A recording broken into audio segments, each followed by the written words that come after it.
Adrienne Robert had everything ahead of her, a new home waiting for her and her boyfriend, Justin Pounders. A beginning they had dreamed about for months.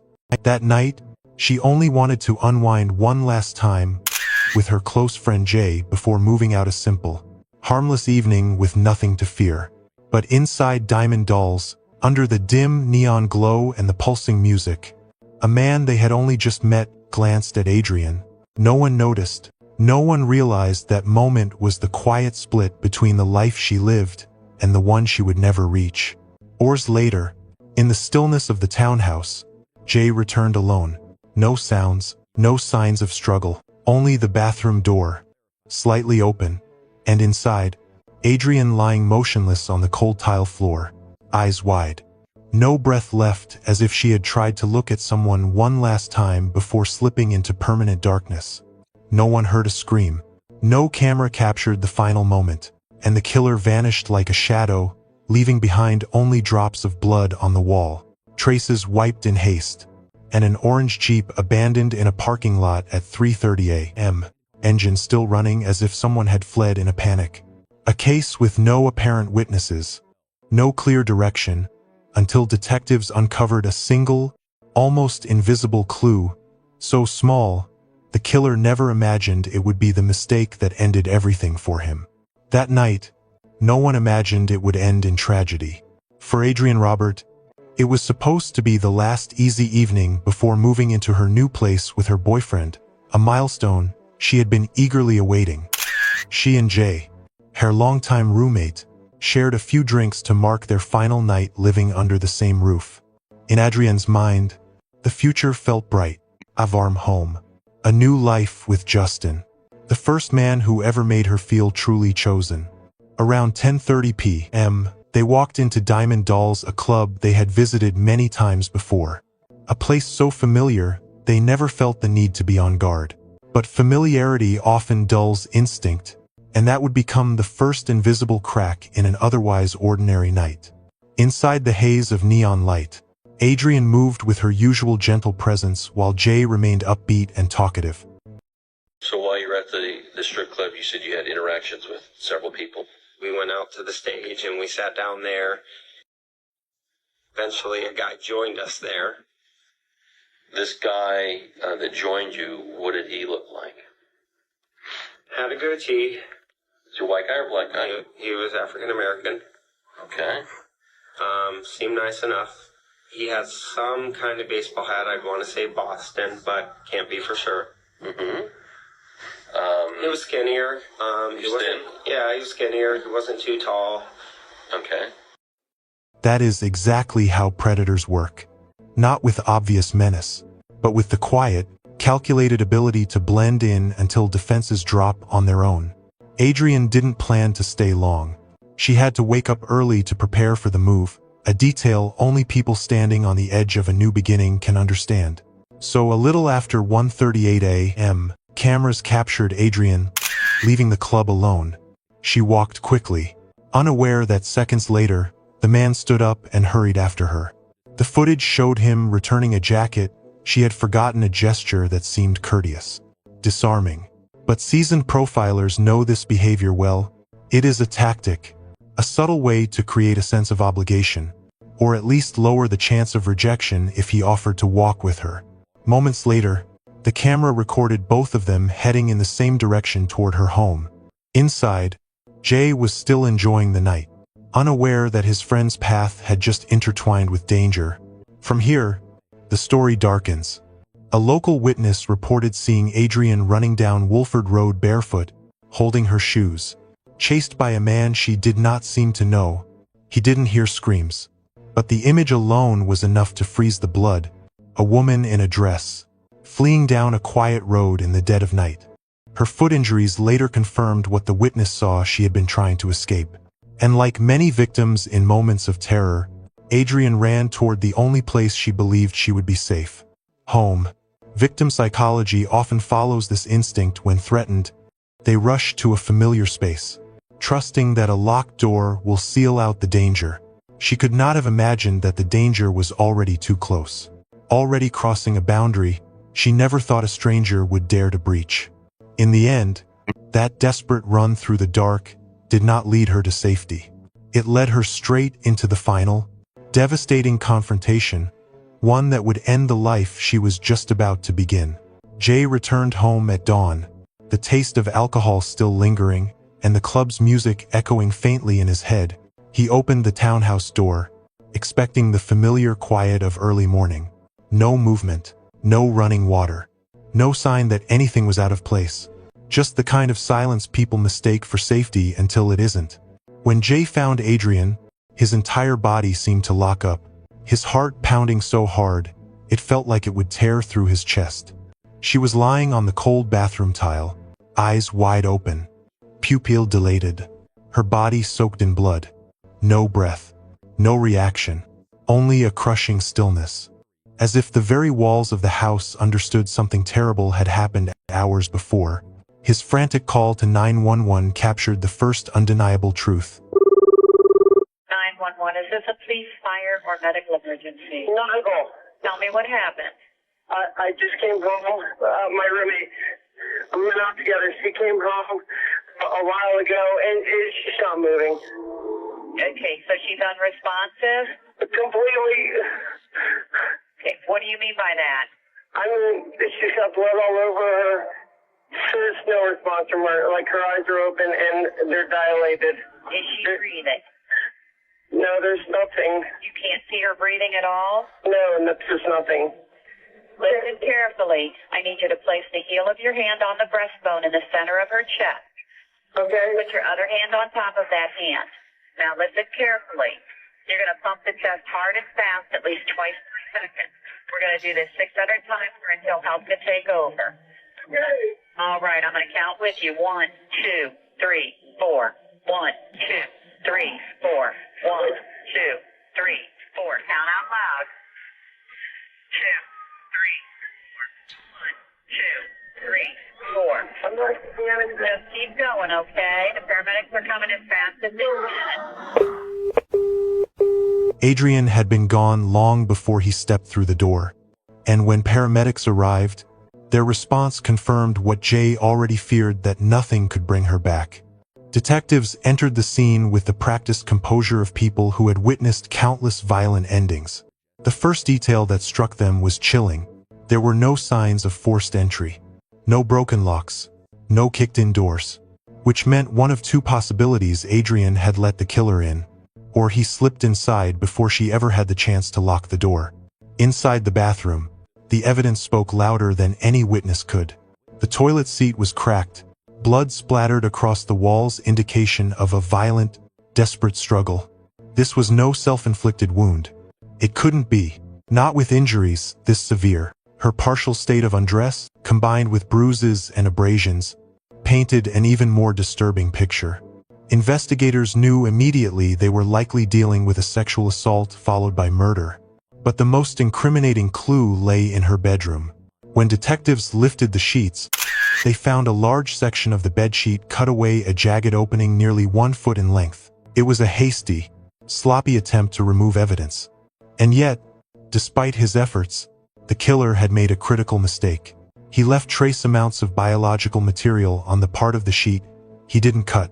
Crime scene technicians collected every fiber, every microscopic stain, and rushed them to the lab. Even though they doubted there would be a match in the database, they knew DNA could become the key to identifying the man who had taken Adrienne's life.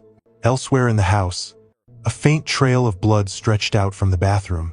It led toward the hallway, hinting at movement, perhaps Adrienne trying to escape, perhaps hair being dragged back during her final moments.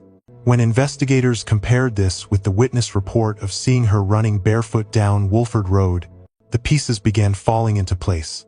She had fought hard, harder than anyone would have imagined. And then there was the final missing piece, Adrienne's orange Jeep. It was gone. Not borrowed, not misplaced. Taken. The killer had used it to flee. To detectives, this was a sign of a man acting on panic rather than planning. Criminals who think ahead avoid drawing attention to themselves, but someone who leaves a car running, blood still drying on their hands, is someone driven by instinct, fear, or rage, not strategy. All of these fragments, the violence in the bathroom, the cut bedsheet, the biological evidence, the missing Jeep formed a picture of a killer who was dangerous, impulsive, and sloppy in the ways that mattered most. And it would be those very mistakes that would eventually expose him to the light. Adrianne's orange Jeep was found only a few hours after Jay's 911 call. A witness reported that the vehicle was sitting in the parking lot of a nearby shopping center close to Carmack's engine still running, headlights cutting through the dark as if the driver had leapt out and run without looking back. Detectives immediately recognized what this meant. The killer had panicked. A calm offender turns off the engine. A confident offender wipes down the surfaces. A terrified one abandons everything and flees. From the Jeep, investigators began tracing his movements in reverse. A Carmack security camera had captured a crucial moment at 3:30 a.m. Alone figurine, wearing a baseball cap, dressed in shorts, walking away from the area where the Jeep had been abandoned. The image was grainy, the man's face obscured beneath the brim of the cap, but his posture, his hurried steps, the way he tucked his head low told its own story. People who believe they're outsmarting cameras often forget that their movements still betray them. But then came the twist. When detectives compared the Carmack's footage with the images from Diamond Dolls, they realized something shocking. The man abandoning the Jeep was not the same man who left the club with Adrienne. The body proportions were off. The hairstyle didn't match. The stride was different. It was a rare moment where the case could have veered off course, but the team stayed focused. So they returned to Diamond Dolls. This time, expanding their search beyond the early morning hours. They scrubbed through hours of video until they reached the late afternoon. At 5:42 p.m., the breakthrough arrived. There he was, the same man who had approached Adrienne and Jay inside the club, captured in crisp, clear detail. The angle was perfect, his face unobstructed. The neon lights reflected off his features just enough to give investigators everything they needed. For the first time, the predator was no longer a shadow. He had a face. Now the question was, how had he gotten there? The next frames revealed something unexpected. He stepped out of a taxi. In a city where nearly everyone drives their own car, taking a taxi is unusual, but that unusual choice became the investigators' advantage. By identifying the taxi company, they could identify the driver, and by identifying the driver, they could identify the passenger. The trail came together in a matter of hours. Taxi logs. Passenger phone number registered, name, Thomas Frederick. A quick comparison between his driver's license photo and the Diamond Dolls footage left no doubt. It was him. But there was a problem. Frederick had no criminal record. His DNA was not in any law enforcement database, which meant detectives couldn't arrest him just because he looked guilty. They needed hard evidence. They needed DNA, and they needed it without tipping him off. Thus began the most delicate phase of the investigation. Covert surveillance. Officers followed him discreetly, careful not to spook him. He went to work. He went to stores. He moved through his days as if nothing had happened, never knowing that every step was being shadowed by eyes trained to catch the smallest mistake. And eventually, he made one. Outside a convenience store, Frederick lit a cigarette. He smoked it down, flicked the butt onto the sidewalk, and walked away without a backward glance. He didn't know that within seconds, gloved hands collected the filter, an object he saw as trash. But investigators saw as a confession, a small piece of tobacco and paper, a ring of saliva, a fragment of DNA, and that tiny discard would become the thread that unraveled everything he tried so desperately to hide. When the lab results came back, the entire investigative team seemed to hold its breath. The cigarette butt Frederick had casually thrown to the ground, something he considered meaningless, contained a full DNA profile. And when those genetic sequences matched 100% with the biological evidence found in Adrienne's bedroom and on her body, doubt vanished. The truth became absolute. Thomas Frederick was the man who walked with Adrienne on the last night of her life. The man who chased her down Wolford Road. The man who entered her home, the place she believed would save her, and ended everything she had been building. He tried to erase his presence. He tried to cut away the evidence. But he failed. And now, it was time for him to face the consequences. During the interrogation, Frederick began with an unsettling calmness, the kind that only appears in people convinced they can talk their way out of anything.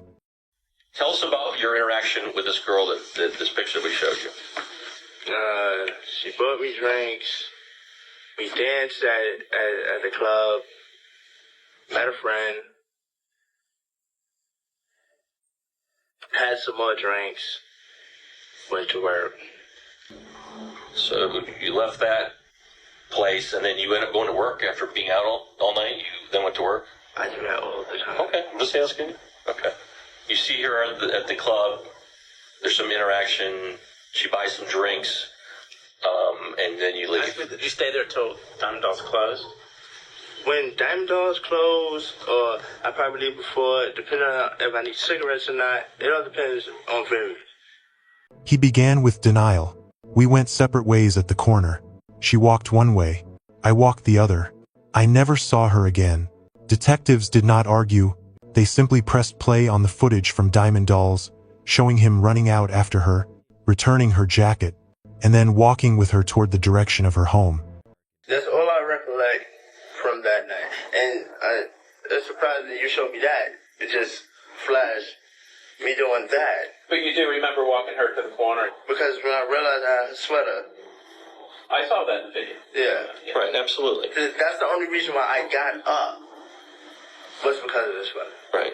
And then, I'd have still been sitting there. right, I understand that. Have you ever been to her house? If I did, I really don't remember. I told you, when I drink, I drink. Just so that I was clear, she went one direction, you went another. Yeah. You never saw her again? I have not seen her since that night. Since you split at that intersection? I have not seen her since that night, period. Tell us what happened as you leave. Alright, we left. She asked me to walk her home.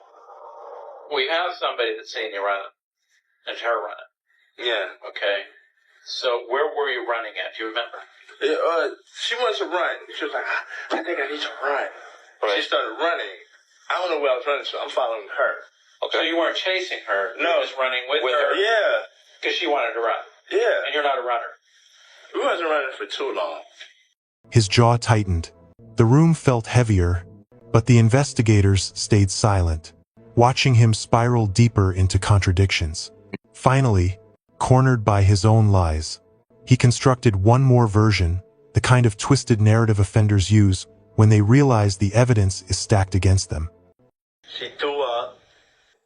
Yes, we did have sex. And after that, that's when all hell broke loose. So basically, we got into an argument. She had a knife in her bathroom. And she swung. Once she swung, I got the defensive right then and there. So basically, the knife did plunge into her, but at the same time, I was hysterical. I didn't know what was going on. It was the predictable trifecta of a guilty man. Blame the victim. Claim the act was consensual. Frame the killing as an accident. But crime scenes don't lie. DNA doesn't lie. And the camera footage, witness statements, bruise, and blood patterns all stood in direct opposition to his story. The investigators had heard enough. Every thread, the forensic evidence, the surveillance clips, the witness on Wolford Road, the cut bedsheet, the missing Jeep, and Frederick's shifting story wove together into a complete, damning picture. He was arrested, led out of the station. His expression remained blank, but fear flickered in his eyes, the realization that the cage had closed around him tighter than he ever expected, that a single cigarette butt, tossed carelessly to the ground, had undone everything. The confrontation was over, but for those who loved Adrienne, the real struggle, the lifelong one, was only beginning. Thomas Frederick's trial took place in January of 2014. When the jury delivered the verdict, life in prison, without the possibility of parole, the courtroom fell silent. Not because justice was fully served, but because no sentence could ever match the depth of the loss Adrienne's family carried. Frederick was led away, wearing that same unsettling calmness, as if he never truly grasped or never cared that he had extinguished a young woman's life for nothing but his own twisted desires. On the other side of the room, The cost was written on every face. Adrianne's mother tried to steady her voice, but emotion trembled through every word. She was born with a smile, and I will miss her until the day I die. It wasn't a statement for the court.